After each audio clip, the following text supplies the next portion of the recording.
A Associação Brasileira da Indústria de Higiene Pessoal, Perfumaria e Cosméticos destaca o princípio do cuidado integral, seja ele físico, mental e social, para que os consumidores tenham uma vida saudável. E para falar sobre essa tentativa de ter uma vida melhor, eu estou aqui com Luiz Carlos Dutra, presidente executivo da ABPEC. Luiz, obrigado por nos visitar aqui nos estúdios da CNN. Somos vizinhos, né? Vocês ficam ali... É só atravessar a rua.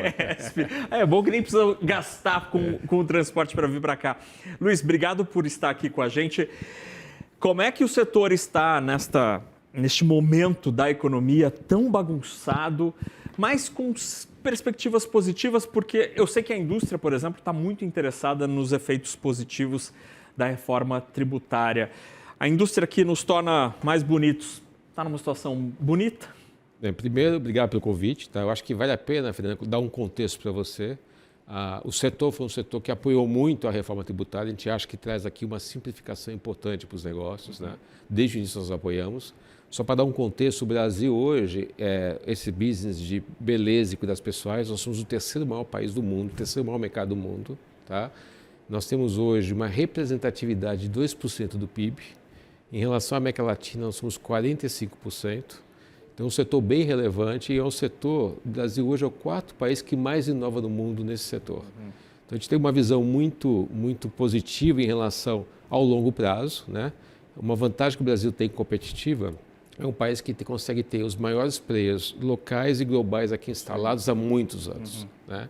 E tem um lado de desenvolvimento de negócio, de portfólio, de produtos muito diferenciado. Então, nesse momento, obviamente, tem toda uma questão, às vezes, pontual de um contexto que a gente não pode ignorar, mas olhando no longo prazo, a gente fez um trabalho importante agora, que foi trazer um novo posicionamento para o mercado, olhando essencialmente o consumidor e a pessoa, que está focado no cuidado integral. Nos últimos anos, a indústria de cosméticos do Brasil conseguiu encontrar de maneira, e aí eu falo como jornalista de economia, assim, de maneira muito interessante, espaços em mercados muito distintos pelo mundo. Né? E eu não estou falando só dos grandes players, do tipo Natura, não, estou falando de empresas menores e que são às vezes muito conhecidas no Brasil e que estão hoje em dia nos Estados Unidos, em outros mercados. Como é que as tarifas estão chegando ao setor? Esse assunto é uma dor de cabeça para o setor? Tem associado que exporta para os Estados Unidos? Como é que está a situação? Você tem uma base hoje muito mais local. Tá? Você tem empresas que desenvolvem o mercado internacional, né? Empresas grandes, pequenas e médias empresas, mas é um mercado muito forte localmente. O Brasil, até pela sua extensão, ele tem uma penetração enorme nos lares, então um setor que cresce olhando sempre as diversas classes sociais. Né? Mas óbvio que a questão tarifária aqui não é uma questão que a gente olha setorialmente, mesmo não tendo uma força que a gente tem local. É muito mais a questão de contexto que nós, como setor, como qualquer setor do mercado brasileiro, realmente está aqui com confiança e confiança que o governo vai achar uma solução positiva de uma maneira diplomática e negocial como tem que ser. Mas hoje da indústria, quanto é, por exemplo, da produção exportado para os Estados Unidos? É marginal? É um percentual pequeno, comparativamente à fortaleza do mercado local. Tá? Porque o mercado brasileiro é muito forte. Até para te dar um contexto desse posicionamento nosso, a gente fez um trabalho inédito que foi uma pesquisa profunda, olhando vários públicos de interesse, mas olhando muito o consumidor. Tá?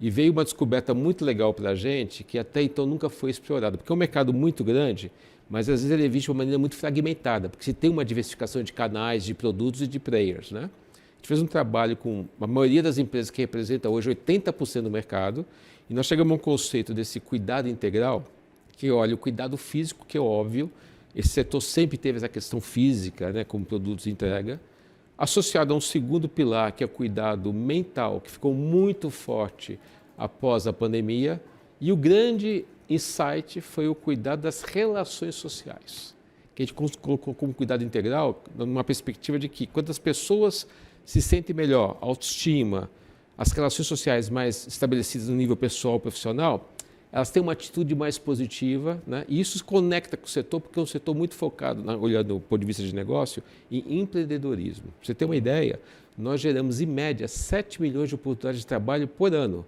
entre indústria, entre distribuição direta, revendedoras e, por exemplo, mercado de cabeleireiros. Então, é um mercado muito diverso, muito inclusivo e é um mercado diferenciado do Brasil. Então, a gente olha que a fortaleza local faz a diferença num contexto muito competitivo que a gente tem hoje. Esse aspecto é muito interessante porque a gente vive um momento da economia brasileira em que muitos setores falam do pleno emprego e imagino que isso acaba afetando também o seu setor na mão de obra fabril, mas muitos atribuem esta situação de pleno emprego ao empreendedorismo, especialmente o empreendedorismo aquele feito com o telefone celular, né? A coisa digital.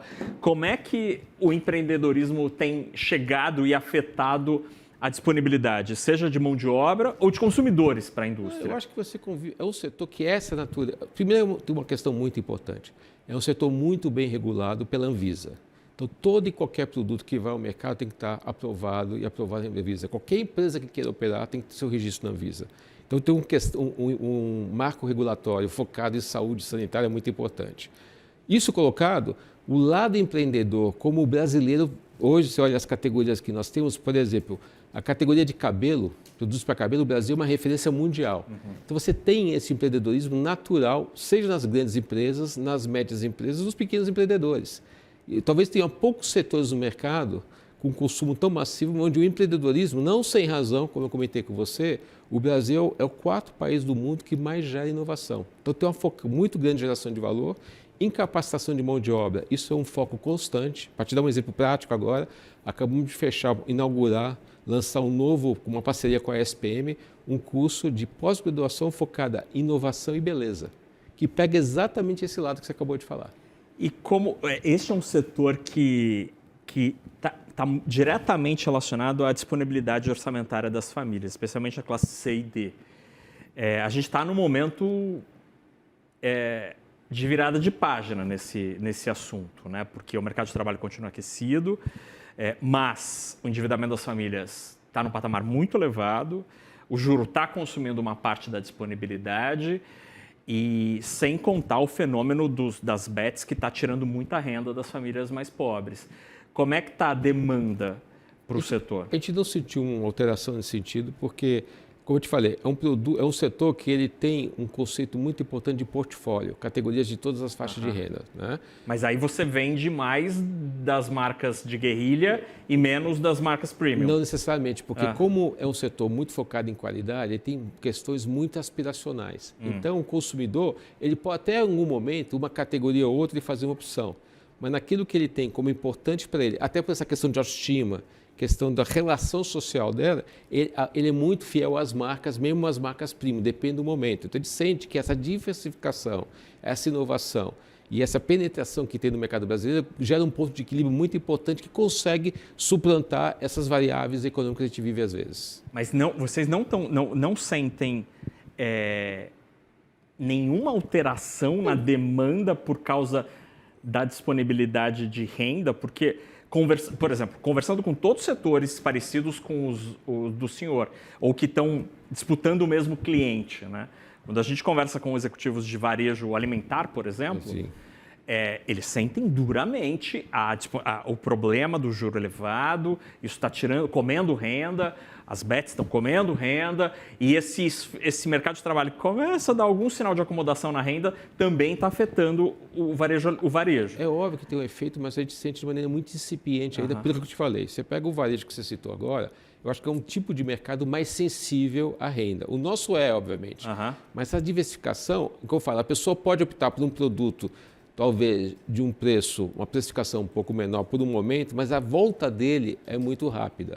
Tá? E aí eu acho que tem uma questão, olhando o longo prazo, que ajuda não no nosso setor, como todos os setores, que é a questão da competitividade que a gente vai ter com a reforma tributária, que ajuda.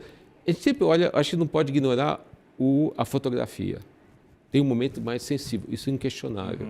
Mas quando você olha o filme longo prazo, eu acho que esse planejamento de longo prazo, e como a indústria aqui é muito forte, isso nos dá muito mais tranquilidade de ver que isso a gente consegue equilibrar bem o cenário. E esse setor, eu particularmente acho super interessante observar fenômenos nesse segmento de beleza, né, de cuidado pessoal, porque é possível observar muitos fenômenos sociais até, né? Porque Perfeito. você tem ali, de fato, momentos ali, você tem uma explosão da demanda por um produto específico, uma moda específica ou um segmento muito específico quando você estratifica esse mercado. Que segmentos estão quentes? O que é quente hoje na indústria? Você olha assim, o setor hoje, você olha a questão de produtos para cabelo é muito forte. Produtos de skincare, super fortes também. A parte de higiene bucal no Brasil é fortíssima. Você vê, existe um equilíbrio. Como a gente até brinca, a pessoa hoje acorda e dorme usando os produtos do setor. Isso faz uma diferença enorme. Tá? O grande desafio aqui, pegando o seu ponto, dessas mudanças, inovações, é que hoje não adianta mais só atender a expectativa do consumidor. Você tem que antecipar tendências. E esse setor, nesse sentido, ele é muito antenado. Antenado olhando não só a questão de hábito de uso, olhando diversidade, olhando um monte de aspectos diferenciados que fazem a diferença nessa questão. Por isso que a gente fez esse posicionamento do cuidado integral, nós estamos falando diretamente com o consumidor. Ele sente isso, que é um cuidado que ele tem a partir da qualidade. Esse é outro ponto importante. Independentemente do posicionamento do produto, esse setor é muito focado em qualidade. Inovação e qualidade são inegociáveis. Isso dá segurança para o consumidor de estar fazendo a opção e trazendo novas tendências constantemente. Muito bem. A gente conversou com o presidente executivo da ABPEC, que é Luiz Carlos Dutra. Luiz, nosso vizinho aqui de prédio, a sede da associação fica aqui em frente no edifício sede da Fiesp. Presidente, obrigado pela conversa aqui. Eu que te agradeço o convite. Parabéns pelo programa. Obrigado, abraço.